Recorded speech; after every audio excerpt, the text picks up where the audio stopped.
Robot 2.0 যেটা সারা ভারতবর্ষ তথা প্রতিবেশী কয়েকটি দেশে একটি বিভ্রান্তির সৃষ্টি করেছে।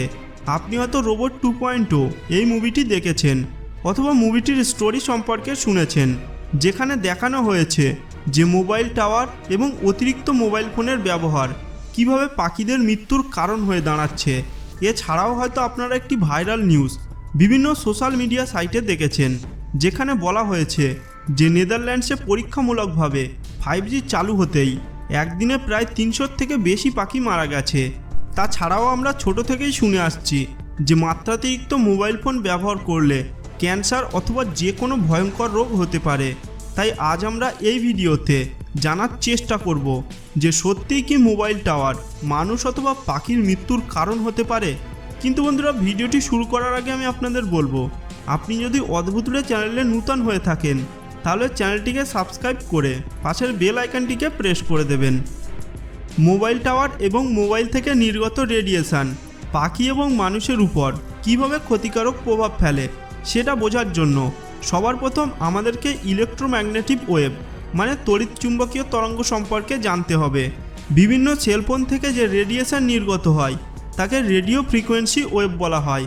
মানে যখন কোনো মোবাইল থেকে আপনি কলিং অথবা ইন্টারনেট সার্ফিং করেন তখন টাওয়ারের সঙ্গে মোবাইলের সংযোগ এই রেডিও ফ্রিকোয়েন্সি ওয়েভের মাধ্যমেই হয়ে থাকে। আর তড়িৎচুম্বকীয় তরঙ্গ সৃষ্টি হয় ইলেকট্রোফিল্ড এবং ম্যাগনেটিক ফিল্ডের ভাইব্রেশনের ফলে, যেটা কোনো শক্তিকে এক জায়গা থেকে অন্য জায়গায় নিয়ে যাওয়ার জন্য ব্যবহার করা হয়। হয়তো আপনার একটু বুঝতে অসুবিধা হলো, তাহলে সহজ ভাষায় যদি আমি বলি, তাহলে আমরা যে মোবাইলে ইন্টারনেট ডাটা ইউজ করি অথবা মোবাইলে যে কথা বলি, এই ইন্টারনেট ডাটা এবং আপনার ভয়েস এটাই হলো এখানে শক্তি। এই শক্তি এক জায়গা থেকে অন্য জায়গায় পৌঁছায় এই তড়িৎচুম্বকীয় তরঙ্গের মাধ্যমে। এখানে যে ইলেকট্রোম্যাগনেটিক স্পেকট্রাম অথবা তালিকাটি দেখাচ্ছি সেখানে সবার প্রথমে আছে রেডিও ওয়েভ, তারপরে আছে মাইক্রোওয়েভ যেটা মাইক্রোওভেনে খাবার হিট করতে ব্যবহার করা হয়। এরপরে আসে ইনফ্রারেড ওয়েভ যার ব্যবহার আমরা বিভিন্ন রিমোট কন্ট্রোলে দেখে থাকি। এরপরে আসে ভিজিবল লাইট, তারপরে আসে আলট্রাভায়োলেট, এরপরে এক্স রে এবং সব শেষে আসে গামা রে। আর মেন প্রবলেমটা শুরু হয় আলট্রাভায়োলেট অর্থাৎ অতিবেগুনি রশ্মির স্টেজ থেকে। আর এই অতিবেগুনি রশ্মি থেকে তরঙ্গের মাত্রা ছোট হতে শুরু করে, অর্থাৎ এখান থেকে তরঙ্গের কম্পন ভীষণভাবে বাড়তে শুরু করে। এতটাই বেড়ে যায় যে যার দ্বারা এই সকল রশ্মিগুলি অণুর মধ্যে থাকা কেমিক্যাল বন্ডকেও ভেঙে দিতে পারে। আর এই তিনটি তরঙ্গের মধ্যে গামা রশ্মির ভেদন ক্ষমতা সব থেকে বেশি। গামা রশ্মি যে কোনো জিনিসকে ভেদ করে চলে যেতে পারে। এমনকি এই গামা রশ্মি যদি আমাদের শরীরের মধ্য দিয়ে প্রবেশ করানো হয় তাহলে এই গামা রশ্মি আমাদের শরীরের অণুর মধ্যে থাকা ডিএনএর কেমিক্যাল প্রপার্টিকেও চেঞ্জ করে দিতে পারে, যার ফলে আমাদের শরীরে ক্যান্সারের মতো ভয়ঙ্কর রোগ হওয়ার সম্ভাবনা থাকে। এখন আলট্রাভায়োলেট অর্থাৎ অতিবেগুনি রশ্মির আগে থেকে মানে ভিজিবল লাইট থেকে যে ইলেকট্রোম্যাগনেটিক ওয়েভ আছে সেগুলিকে নন আয়নাইজিং রেডিয়েশন বলা হয়। এবারে চলুন আমাদের মূল বক্তব্যে আসা যাক যে এই নন আয়নাইজিং রেডিয়েশনগুলি মানুষ অথবা পাখি অথবা অন্য যে কোনো প্রাণীর শরীরে কি কোনো ক্ষতিকারক প্রভাব ফেলে। রিসার্চারদের মত অনুসারে নন আয়নাইজিং রেডিয়েশন কখনোই কোনো মানুষ অথবা প্রাণীর শরীরে ক্যান্সারের মতো ভয়ঙ্কর রোগ সৃষ্টি করতে পারে না, যেমনভাবে আয়নাইজিং রেডিয়েশন করে থাকে। কেবলমাত্র একটি পদ্ধতিতেই এই নন আয়নাইজিং রেডিয়েশনগুলি আমাদের শরীরের ক্ষতি করতে পারে, আর সেটা হলো হিট।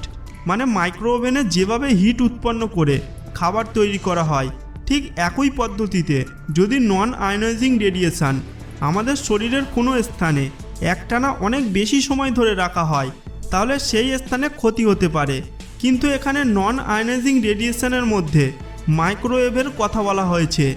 আর রেডিও ওয়েভ তো আরও সামনের দিকে, যেটা মাইক্রোওয়েভের থেকে অনেক বেশি সেফটি। রেডিও ওয়েভের মাধ্যমে আমাদের শরীরের কোনো অংশে যদি ক্ষতি সাধন করতে হয় তাহলে অনেক বেশি সময় ধরে একই জায়গায় কনস্ট্যান্ট করতে হবে, যেটা প্রায় অসম্ভব বললেই চলে। কারণ এটা থেকে বাঁচতে বিভিন্ন দেশের সরকার টাওয়ার এবং সেলফোন থেকে নির্গত রেডিয়েশনের মাত্রা লিমিটেডভাবে বেঁধে দিয়েছে, যেটা SAR ভ্যালু নামে পরিচিত, যা আপনি আপনার নিজের ফোনে *07# ডায়াল করলেই দেখতে পাবেন। FCC অর্থাৎ ফেডারেল কমিউনিকেশন কমিশনের রিপোর্ট অনুসারে আমাদের শরীরের জন্য সেফ এসএআর ভ্যালু হলো 1.6 ওয়াট পার কিলোগ্রাম। এখন থেকে আপনি যখনই ফোন কিনবেন নিশ্চয়ই আগে এসএআর ভ্যালু চেক করে নেবেন।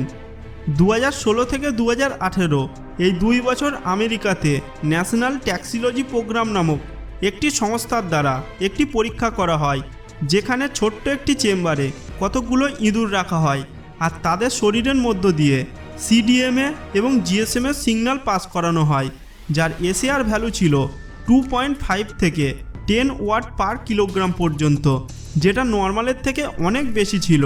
আর এই পরীক্ষাটি প্রতিদিন 10 মিনিটের অন্তরে 9 ঘন্টা পর্যন্ত চালানো হতো। কিন্তু 2 বছর পর দেখা যায় যে 2-1টি ইঁদুর ছিল যাদের শরীরে টিউমার দেখা দিয়েছিল, আর বাকি বেশিরভাগ ইঁদুরগুলি একেবারেই সুস্থ সবল ছিল। এছাড়াও রোবট 2.0 মুভিতে দেখানো হয় যে বিভিন্ন প্রজাতির পাখি যারা বিভিন্ন ধরনের ইলেকট্রোম্যাগনেটিক রেডিয়েশনের সাহায্যে নিজেদের রাস্তা বা বাসা খুঁজে থাকে। মানে পাখিদের মাথায় এক ধরনের ন্যাচারাল রাডার সিস্টেম থাকে। এটি এমন এক ধরনের ডিভাইস যা কোনো কিছুর দূরত্ব এবং দিক নির্ণয় করতে সাহায্য করে। কিন্তু আজকের পৃথিবীতে এত বেশি ধরনের রেডিয়েশনের জাল ছড়িয়ে পড়েছে, যার কারণে পাখিরা এটা বুঝতে পারে না যে তাদেরকে কোন রেডিয়েশন অনুসরণ করতে হবে। ফলে তারা অন্য ভুল জায়গায় পৌঁছে যায়, যা তাদের মৃত্যুর কারণ হয়ে দাঁড়ায়। কিন্তু 2015 সালে এটা নিয়ে আরও একটি পরীক্ষা করা হয়। এই পরীক্ষাতে দুটো এমন জায়গা বেছে নেওয়া হয় যেখানে বিভিন্ন প্রজাতির পাখিরা বসবাস করে, আর সেখানে অসংখ্য মোবাইল রেডিয়েশনের ফ্রিকোয়েন্সি ছাড়া হয়। কারণ বিজ্ঞানীরা এটা দেখতে চেয়েছিলেন যে পাখিদের উপর এই রেডিয়েশন কেমনভাবে প্রভাব ফেলে। এর মধ্যে একটি টাওয়ারের কাছে প্রায় 20 এবং একটি টাওয়ারের কাছে প্রায় 10 প্রজাতির পাখি ছিল। কিন্তু শেষ পর্যন্ত দেখা যায় যে অনেক দিন ধরে এই জায়গার মধ্যে থাকা সত্ত্বেও এই সব পাখির মধ্যে এমন কোনো ধরনের পরিবর্তন আসেনি যে পাখিগুলি তাদের দিক নির্ণয় করতে ব্যর্থ হচ্ছে, অথবা অন্য কোনো ধরনের প্রভাব তাদের মধ্যে দেখা যায়নি।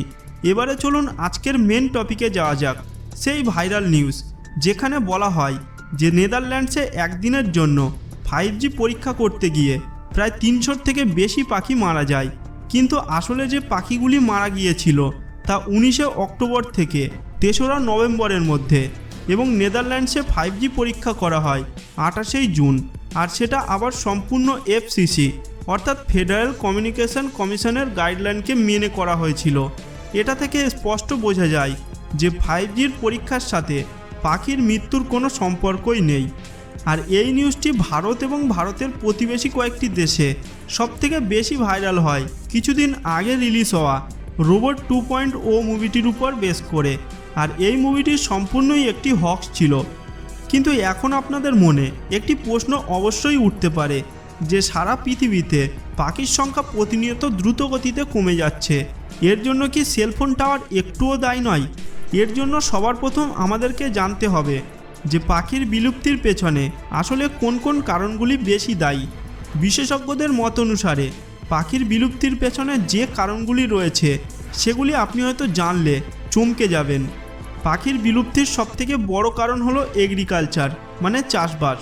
বিশেষজ্ঞদের মত অনুসারে আজকের দিনে চাষবাস করার জন্য এত বেশি পরিমাণে পেস্টিসাইড বা কীটনাশক ব্যবহার করা হচ্ছে যে পাখিরা নিজেদের খাবার ঠিকমতো পাচ্ছে না, অর্থাৎ বিভিন্ন পোকা যেগুলি এই পেস্টিসাইড বা কীটনাশক ব্যবহারের ফলে আগে থেকেই মারা যাচ্ছে।